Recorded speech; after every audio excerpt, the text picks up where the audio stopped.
യഥാർത്ഥത്തിൽ Iran Israel സംഘർഷങ്ങൾക്ക് പിന്നിലുള്ള കാരണം എന്താണ്, എവിടെ നിന്നാണ് ഇതിന്റെ എല്ലാം തുടക്കം എന്നതിനെ പറ്റിയാണ് നമ്മൾ ഇന്ന് ഈ വീഡിയോയിൽ സംസാരിക്കാനായി പോകുന്നത്. അറിവിന്റെ ആർക്കേസിലേക്ക് മറ്റൊരു കാര്യം കൂടി. ആർക്കേസിന്റെ പുതിയൊരു വീഡിയോയിലേക്ക് എല്ലാവർക്കും സ്വാഗതം.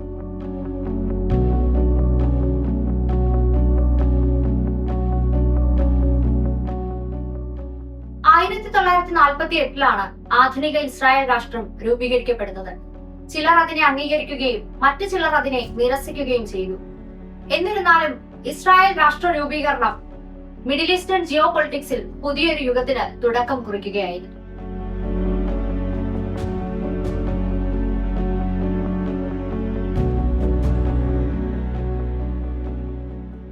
അക്കാലത്ത് ഷാ ഭരണത്തിന് കീഴിലുള്ള ഇറാൻ പരസ്യമായിട്ടല്ലെങ്കിലും ഇസ്രായേലിനെ അംഗീകരിച്ച രാജ്യങ്ങളിൽ ഒന്നായിരുന്നു.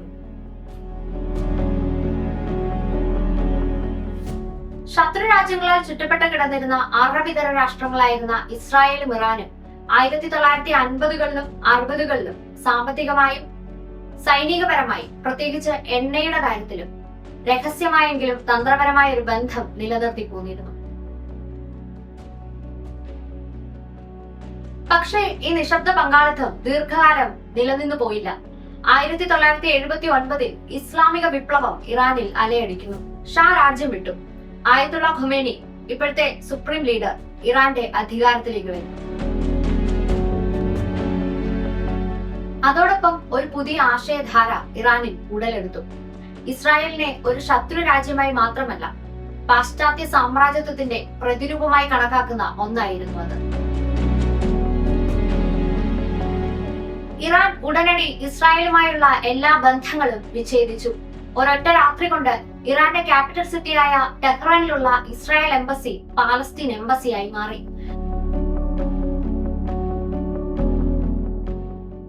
ഇറാൻ തന്റെ വിപ്ലവ ആശയധാര ഉറപ്പിക്കുവാൻ ആരംഭിച്ചു. അവരുടെ ഏറ്റവും പ്രധാനപ്പെട്ട നീക്കങ്ങളിൽ ഒന്നായിരുന്നു 1980കളുടെ തുടക്കത്തിൽ മെഡിറ്ററേനിയൻ കടലിനോട് ചേർന്ന് കിടക്കുന്ന ലെബനനിൽ ഹിസ്ബുള്ളയുടെ സൃഷ്ടിയും ഇറാൻ അവർക്ക് നൽകിയ പിന്തുണയും.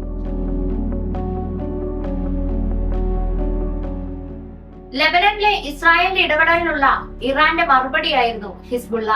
ഖൊമേനിയുടെ നേതൃത്വത്തിലുള്ള ഇറാൻ ഇവർക്ക് സാമ്പത്തിക പിന്തുണയും സൈനിക പരിശീലനവും നൽകി. ഈ സംഘം വലിയൊരു സൈനിക രാഷ്ട്രീയ ശക്തിയായി മാറി, ഇസ്രായേലിന്റെ നേരിട്ടുള്ള എതിരാളിയും. അതോടൊപ്പം പാലസ്തീൻ പ്രദേശങ്ങളിൽ പ്രവർത്തിച്ചു വരുന്ന ഹമാസ്, ഇസ്ലാമിക് ജിഹാദ് പോലെയുള്ള സംഘടനകൾക്ക് സാമ്പത്തിക സൈനിക ആശയപരമായ പിന്തുണ നൽകിക്കൊണ്ട് ഇസ്രായേൽ പാലസ്തീൻ പ്രദേശങ്ങളിൽ നിരന്തരമായ സംഘർഷങ്ങൾ നിലനിർത്താൻ ഇറാന് സാധിച്ചു. ഈ കാലയളവിൽ ഇറാനും ഇസ്രായേലും തമ്മിൽ നേരിട്ടൊരു യുദ്ധം ഉണ്ടായിട്ടില്ല എങ്കിൽ പോലും എല്ലാ പ്രശ്നബാധിത മേഖലയിലും ഇരുവരുടെയും ഇടപെടൽ വ്യക്തമായി.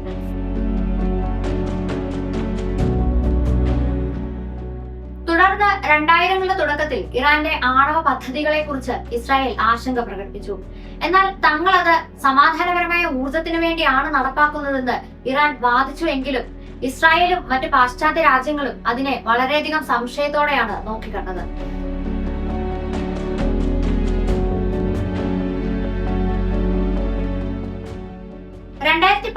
ഇസ്രായേൽ പുതിയൊരു യുദ്ധതന്ത്രം പ്രയോഗിക്കുന്നു. ആയുധങ്ങൾ ഉപയോഗപ്പെടുത്തി നേരിട്ടുള്ള ഒരു യുദ്ധമായിരുന്നില്ല, മറിച്ച് അമേരിക്കയുടെ സഹായത്തോടു കൂടി വികസിപ്പിച്ചെടുത്ത ഒരു വൈറസ് ആയിരുന്നു അത്. ഈ കമ്പ്യൂട്ടർ വൈറസ് ഉപയോഗപ്പെടുത്തി ഇറാന്റെ ആണവ സെൻട്രിഫ്യൂജുകളെ അവർ തകർത്തു. ഈ സൈബർ ആക്രമണങ്ങൾക്കൊപ്പം ഇസ്രായേൽ ഇറാന്റെ ശാസ്ത്രജ്ഞന്മാരെ ലക്ഷ്യമിട്ട് രഹസ്യ ഓപ്പറേഷൻസ് നടത്തി. നിഗൂഢമായ കൊലപാതകങ്ങൾ, വിശദീകരിക്കാനാകാത്ത സ്ഫോടനങ്ങൾ എന്നിവ ഒരു രഹസ്യ യുദ്ധമുറ എന്നുള്ള രീതിയിൽ അവർ നടപ്പാക്കി.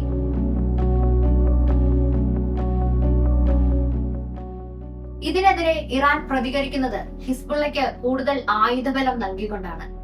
ഇതുവഴി സിറിയയുടെ മേലുള്ള ഹിസ്ബുള്ളയുടെ സ്വാധീനം അവർ വർദ്ധിപ്പിക്കുന്നു. 2011 തുടക്കത്തിൽ സിറിയയിൽ സിവിൽ വാർ ശക്തിപ്പെടുന്നു. സിറിയൻ പ്രസിഡന്റ് ബസർ അൽ അസദിനെ സഹായിക്കാനായി ഇറാൻ എല്ലാവിധ സഹായങ്ങളും സിറിയയിലേക്ക് നൽകുന്നു.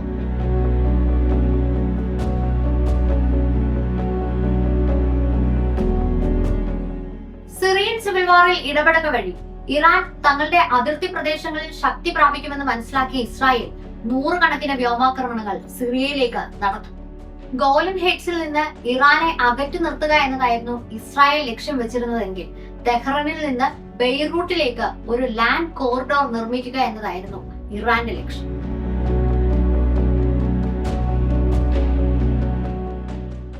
പിരിമുറുക്കങ്ങൾ ഇറാഖിലേക്കും യമനിലേക്കും വ്യാപിച്ചു. ഇറാനുമായി ബന്ധപ്പെട്ട മിലിഷ്യകൾ യുഎസിനെയും ഇസ്രായേലുമായി ബന്ധപ്പെട്ട ടാർഗറ്റുകളെയും ആക്രമിച്ചു. ഇറാൻ, ഇസ്രായേൽ എന്നീ പ്രധാന ശത്രുക്കൾ നേരിട്ടൊരു വെടിവെപ്പ് നടത്തിയില്ല എങ്കിലും യുദ്ധഭൂമി വിപുലീകരിക്കപ്പെട്ടു. 2015 JCPOA joint comprehensive plan of action എന്ന കരാർ ഇറാൻ ഒപ്പുവെക്കുന്നു. ഇത് പ്രകാരം ഇസ്രായേലിന് മേലുള്ള ഉപരോധം ഒഴിവാക്കുന്നതിന് പകരം യുറേനിയം സമ്പുഷ്ടീകരണം പരിമിതപ്പെടുത്താമെന്ന് ഇറാൻ സമ്മതിക്കുന്നു. എന്നാൽ ഇതിനെ ഇസ്രായേൽ വളരെ ശക്തമായി എതിർക്കുന്നു. ഇസ്രായേൽ പ്രധാനമന്ത്രി ബെഞ്ചമിൻ നെതന്യാഹു ഈ കരാർ ഇറാന് ബോംബ് നിർമ്മാണത്തിലേക്കുള്ള വ്യക്തമായ ഒരു പാത തുറന്നു കൊടുക്കുന്നതാണ് എന്ന് വാദിച്ചു. 2018 അമേരിക്കൻ പ്രസിഡന്റ് ഡൊണാൾഡ് ട്രംപ് ഈ കരാറിൽ നിന്ന് പിന്മാറി. ഇത് ഇസ്രായേലിന് അനുകൂലമായ ഒരു നീക്കമായിരുന്നു. ലോകരാഷ്ട്രങ്ങൾക്ക് ഭീഷണി ഉയർത്തിക്കൊണ്ട് ഇറാൻ വീണ്ടും യുറേനിയം എൻറിച്ച്മെന്റ് തുടർന്നു. അങ്ങനെയിരിക്കെയാണ് ഇറാന്റെ പ്രാദേശിക തന്ത്രത്തിന്റെ ശില്പിയായ ഖാസിം സുലൈമാനി ഒരു US ഡ്രോൺ ആക്രമണത്തിൽ കൊല്ലപ്പെടുന്നത്. പലരും ഇസ്രായേലിന്റെ ഇന്റലിജൻസ് ഇതിൽ പങ്കുവഹിച്ചതായി സംശയിച്ചു. സമീപ വർഷങ്ങളിൽ അബ്രഹാം അക്കോർഡ്സ് പ്രകാരം ഇസ്രായേൽ നിരവധി അറബ് രാഷ്ട്രങ്ങളുമായി ബന്ധം സ്ഥാപിച്ചു. ഈ ബന്ധം ഇറാനെ കൂടുതൽ ഒറ്റപ്പെടുത്തി. ഇറാൻ യുറേനിയം എൻറിച്ച്മെന്റ് നടത്തിക്കൊണ്ട് ആയുധങ്ങളുടെ നിലവാരം വർദ്ധിപ്പിച്ചുകൊണ്ടേയിരിക്കുന്നു. ഇസ്രായേൽ എന്തു വില കൊടുത്തും ഇത് തടയുമെന്ന് പ്രതിജ്ഞയും എടുക്കുന്നു. ഇതേ തുടർന്നാണ് നേരിട്ടുള്ള ആക്രമണങ്ങളിലേക്ക് 2023-2024 വർഷങ്ങളിൽ ഇറാനും ഇസ്രായേലും എത്തുന്നത്. സിറിയയിലെ പരസ്പര ആക്രമണങ്ങൾ, ഇസ്രായേലിലെ കപ്പലുകൾക്ക് നേരെയുള്ള ഡ്രോൺ ആക്രമണങ്ങൾ, പ്രതികാരത്തോടെയുള്ള സൈബർ ആക്രമണങ്ങൾ എന്നിവ അവർ നടപ്പാക്കി. അങ്ങനെ 2025 ആയപ്പോഴേക്കും ഇന്ന് നാം കാണുന്ന പൂർണ്ണതോതിലുള്ള ഒരു ഏറ്റുമുട്ടലിലേക്ക് ഇറാനും ഇസ്രായേലും എത്തുന്നു. ഇസ്രായേലിനും ഇറാനും ഇടയിൽ ജോർദാൻ, ഇറാഖ് എന്നീ 2 രാജ്യങ്ങൾ ഉണ്ടായിട്ട് കൂടിയും എങ്ങനെയാണ് ഇവർ പരസ്പരം ആക്രമിക്കുന്നത്? ഇറാഖിന്റെ എയർ സ്പേസ് കൺട്രോൾ ചെയ്യുന്നത് അമേരിക്കയാണ്. അമേരിക്ക ഇസ്രായേലിന് അനുകൂലമായതുകൊണ്ട് തന്നെ ആ എയർ സ്പേസ് വ്യോമാക്രമണത്തിന് വേണ്ടി ഇസ്രായേലിന് ഉപയോഗിക്കാൻ വേണ്ടി സാധിക്കും. ജോർദാൻ സൈനികമായും സാമ്പത്തികമായും ഒക്കെ പിന്നോക്കം നിൽക്കുന്ന ഒരു രാജ്യമാണ്. അതുകൊണ്ട് തന്നെ അവരുടെ മുകളിൽ കൂടെ വ്യോമാക്രമണം നടത്തിയാലും അവർക്ക് നോക്കി നിൽക്കാൻ മാത്രമേ സാധിക്കൂ. 4 പതിറ്റാണ്ടുകളിലേറെയായി ഇസ്രായേലും ഇറാനും ഒരു നിഴൽ യുദ്ധത്തിലായിരുന്നു. അതിപ്പോ നേരിട്ടുള്ള ഒരു യുദ്ധത്തിലേക്ക് മാറിയിട്ടുണ്ട്. അമേരിക്കയും ഇസ്രായേലിനെ പിന്തുണച്ച് കൂടെയുണ്ട്. ഇത് ഒരു 3ാം ലോക മഹായുദ്ധം ആകാതിരിക്കും.